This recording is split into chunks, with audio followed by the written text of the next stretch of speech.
มันวอนห้องสั่งยามสายลมแหวกเสียงใบแตกเรียงร้องกองดังหน้าผาเลียพินน้องพังหมู่นกยางจอบบินกินป่าเมืองสุยใครไปก็ยังต้องการยินแล้วอยากไปพบผ่าน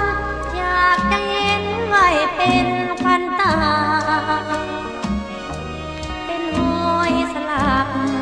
ปักดวงใจยามเมื่อลืมลามองตั้งคำเขาลือสาอาเพียนกายายา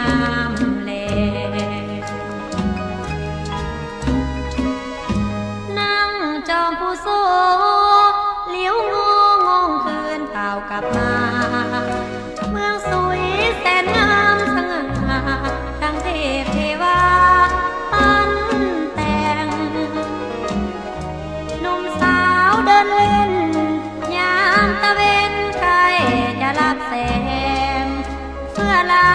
ใต้ฟ้ายามแลงสุขสมทุกแห่งเมืองสุยนี่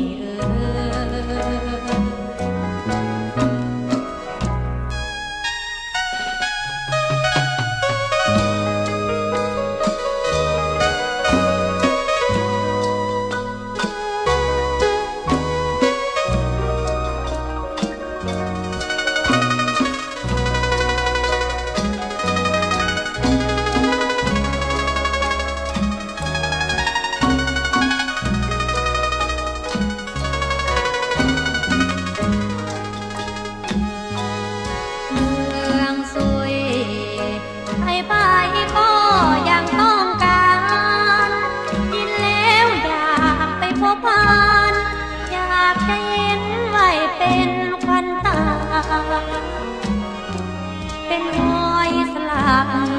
ปักดวงใจยามเมื่อลืมลามองตั้งคำเขาลือสาอาบเย็นกายา